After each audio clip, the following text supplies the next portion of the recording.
year was 2027. Advances in biotechnology were helping people improve their physical and mental abilities to an amazing degree. Provided, of course, they had enough money. A new breed of people was emerging, half human, half machine. And in Detroit, at least, not everyone was happy to see it. I'd just landed a job as head of security at Sarif Industries, a cutting-edge biotech firm. David Sarif himself handpicked me for the job, said he needed me to keep his people safe. My ex, Megan Reed, was one of them. Brilliant neuroscientist, Megan had found a way to make augmentation safe and affordable for everyone. All she had to do was present her research to Congress. But the night before her big meeting, my security measures failed. A team of Black Op mercenaries stormed into Sarif headquarters, massacring everyone in sight. 3 of the mercs were heavily augmented walking tanks. Their mission? Take out Megan and her team. I tried to stop them, but their leader tossed me through a plate glass wall. Last thing I heard as his bullets slammed into my brain was Megan's dying scream. I should have died with her. Only I didn't. High-end military-grade enhancements saved my life. The best augmentation Sarif's money could buy. It took me half a year to get a feel for her. Should have taken longer. But 6 months into my recovery, Sarif Industries was attacked again. This time, by a radical group of pro-human purists. Violent, militant, and fanatically opposed to human augmentation. They claimed to be members of Humanity Front, a non-profit organization that wanted the UN to limit biotechnology research. The thugs broke into Sarif's factory and found machinists working overtime on a top-secret military augment called the Typhoon. Sarif sent me to retrieve it, and when I did, I found one of the so-called purists next to it, wired with cerebral implants, trying to download its classified specs. Obviously, something more was going on. The AUG killed himself before I could question him. Sarif ordered me to dig deeper, so with the help of Frank Pritchard, Sarif's head of cybersecurity, I did. Turns out a second hacker had been controlling the AUG's actions from somewhere off-site. Pritchard and I tracked his signal to a secret FEMA internment camp in Detroit. The Black Op mercenaries were there. The same mercs who'd left me for dead 6 months before. Figured they'd try again when they saw me. It wasn't so easy for them this time. I took out the tank named Barrett, even got him to give me a new lead. A penthouse apartment in China. Of course, we both knew it would be a trap in the end.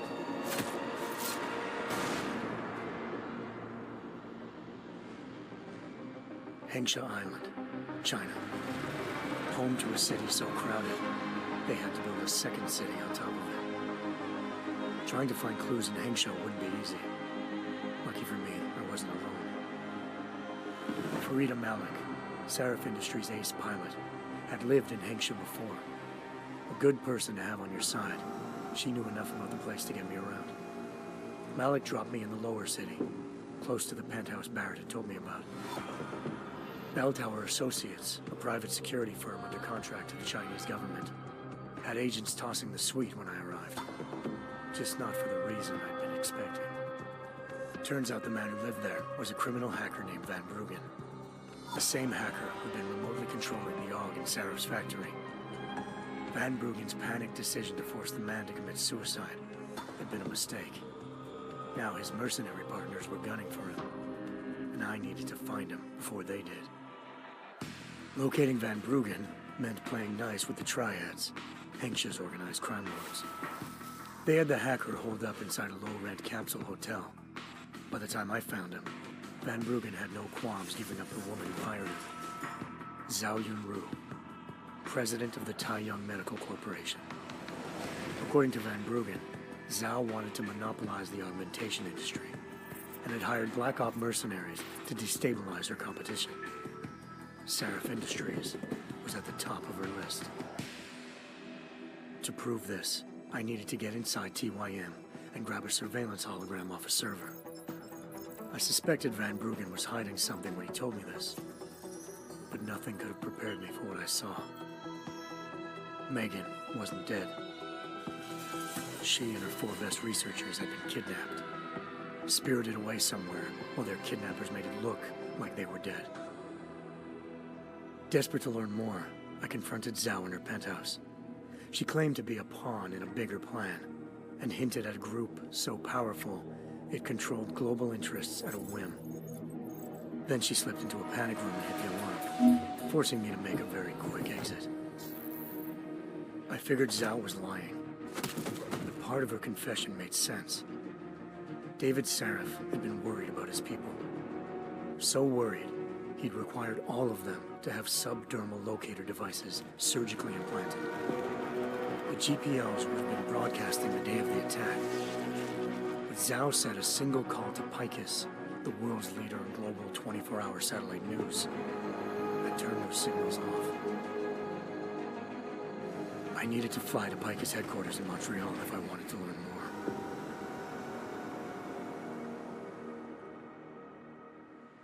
Eliza Cassan, Picus Communications' First Lady of News. Malik thought I was reaching when I told her Eliza was involved in this. The world's most famous news anchor, working with a mercenary hit squad. But when I confronted Cassan in her office, she freely admitted to jamming Detroit's satellites the night Megan's team had been taken. Said she's just been following her commands. I suspected she wanted to say more. But Black Op mercenaries showed up looking to shut us both down. And just like that, the Eliza I'd been talking to disappeared. The Mercs were led by an augmented killer I crossed paths with twice before, Fedorova, a woman who'd made silence her best friend. She waited for me to track Eliza's transmission to a secret server room underneath the Picus complex, then jumped me from behind. A deadly fight ensued. I made sure she never moved silently again. With Fedorova down, and no one left to keep Eliza quiet, she reappeared. Turns out Picus's First Lady of News wasn't a lady at all. She was a sophisticated AI program, engineered to monitor data streams and control what people believed. Eliza told me the Mercs had brought in a Humanity Front doctor named Isaiah Sandoval to remove the scientist's implanted tracking devices while Detroit's satellites were down. She also told me to speak to David Sarif if I wanted to learn more. By the time Malik and I got back to Detroit, tensions between normal and augmented citizens had reached a flashpoint. Riots were breaking out in several cities, and the UN was being urged to intervene. Sarif was trying hard to convince Hugh Darrow, the inventor-turned-philanthropist who'd once been a leading proponent of enhancement technologies, to help stop a possible regulatory vote. Sarif had a lot riding on Darrow. Megan's discovery would have given millions of people the chance to evolve beyond their normal human abilities, and at the same time catapulted Sarif Industries to the top of the Fortune 500. According to Sarif, Megan's kidnappers knew this, and didn't want people evolving unless they controlled how it was done. He called his enemies Illuminati, and urged me to keep searching. Determined to do so, I tracked down Sandoval via America's most outspoken augmentation opponent, Bill Taggart, Sandoval's boss and founder of Humanity Front. Sandoval admitted to operating on Megan's team when I confronted him, but said he hadn't removed their GPLs. He'd merely switched them to a different frequency. Pritchard was able to trace one of the signals to China. Malik and I immediately took off in pursuit. Unfortunately, the Illuminati were one step ahead.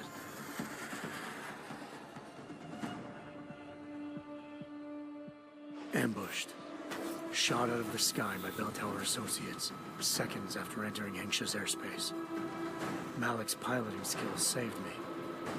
After a tense and bitter struggle, I escaped into Lower Hengsha. The tracking signal I was following led straight to the Triads, or more specifically, to the augmented arm of Tong Si-hung, leader of a gang of augmentation harvesters. Tong said they'd taken the arm off a corpse, which Bell Tower had left at their door, meaning at least one of Sarif's scientists was dead. Maybe not the rest of them, though. Tong pointed me to a port used for human trafficking and helped me slip aboard a bell tower ship. We were sailing to Rifleman Bank Station, a military base in the South China Sea. Bell Tower was holding kidnapped civilians as prisoners there, and using them to perfect the Hyron Project, a human-computer interface that left most of its test subjects dead. My search for Megan would have ended then, if not for a mysterious ally named Quinn. In exchange for my help exposing Bell Tower, he slipped me aboard a second ship headed to Singapore, and an Illuminati-run biotech facility called Omega Ranch. 3 of Seraph's scientists were there, forced by their captors to create a technology capable of remotely shutting down augmented abilities. Thanks to an emergency recall notice issued by the World Health Organization, millions of people all over the world already had the biochip installed. With the help of the scientists, I tracked Megan to a private section of the ranch. There, I ran into Yaron Namir, the walking tank who'd put a bullet in my brain the first time we met. He'd teamed up with Zhao and was hoping to catch me off guard. Their little ambush didn't work. I found Megan in a suite belonging to Hugh Darrow, the billionaire philanthropist who'd Seraph had called on for help. Darrow had convinced her to go along with the biochip plan by promising to sabotage the tech. As she was explaining this, Darrow appeared in a global broadcast, telling the world that augmentations would be the death of mankind. Then he activated the biochips to prove his point. All over the world, augmented people flew into a killing frenzy. Darrow had betrayed everyone, and it was up to me to set things right. To do it, I had to reach Panchaea, a massive installation in the Arctic Ocean. As I raced through corridors built by an all-augmented workforce, I saw death and destruction firsthand. By the time I shut down Darrow's broadcast, I knew the damage he'd done. Still, humanity's future remained unclear. How would the world react to this sabotage? Would people ever regain their faith in augmentations again? What would be the Illuminati's next move? Only time will give us the answers.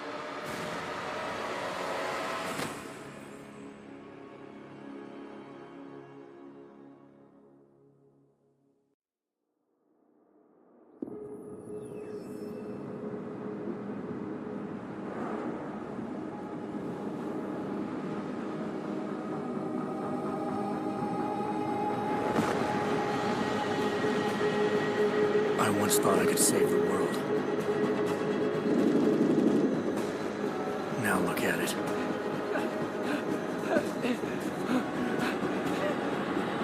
In yet another augmented terror attack, 251 passengers aboard Sister Airlines Flight 451 were killed when an augmented passenger broke into the plane's cockpit and ruthlessly butchered its flight crew.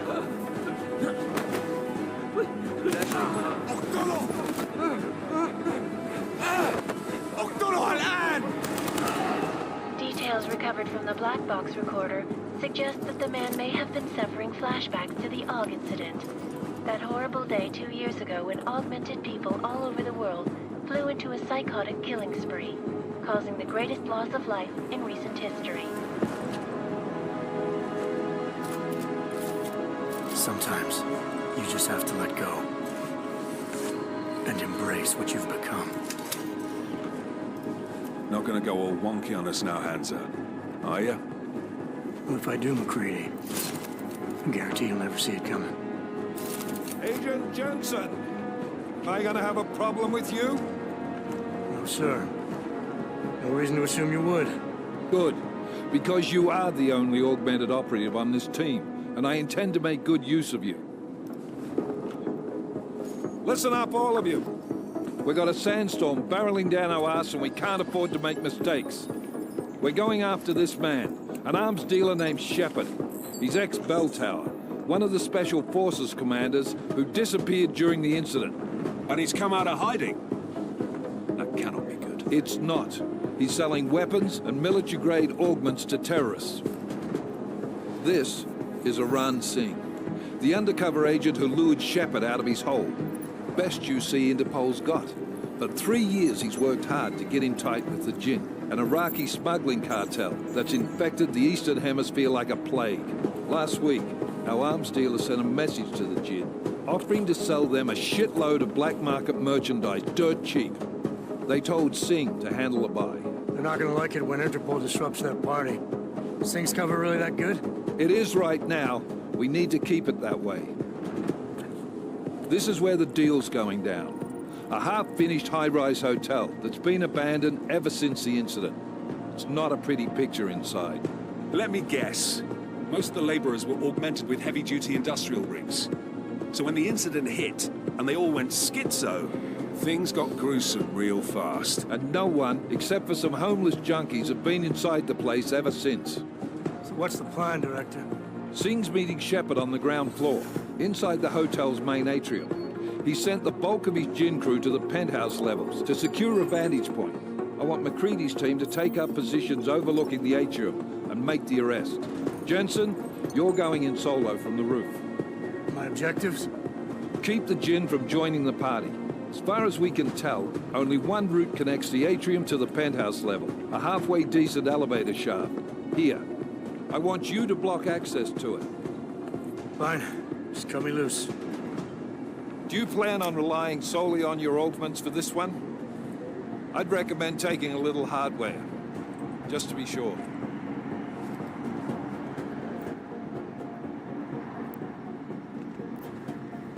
We've got a UC in there. Might be easier to maintain his cover if he's not the only one still breathing when this is done. Smart thinking. Yeah, but if anything does happen to him, you'll be telling his wife. After you get out of the hospital, of course. What about range? There's lots of wide spaces and high ceilings in there, but a number of tight and constrained rooms too. So it's a crapshoot, really. Well, I'm not looking to play dice with anyone in there. Give me something with distance. Your call. Less chance of being seen and compromising Singh that way. One last thing, Jensen. Singh said the Jinn are using some sort of portable Wi-Fi device to boost communications. He's got a better chance of maintaining cover if you disable it. I'll keep an eye out for it. But aren't we on the clock here? You said there's a sandstorm moving in. There is, and we got the intel on this mission at the very last minute. So we're scrambling a little. If it comes to it, your #1 priority is keeping the Jinn out of that atrium. Copy that. Time to put away your happy thoughts, gentlemen. We're approaching the target building. You're up first, Jensen. Let's do this. Task Force Actual. This is Knife Leader. Engage Hush drives and descend to Angels 1-5.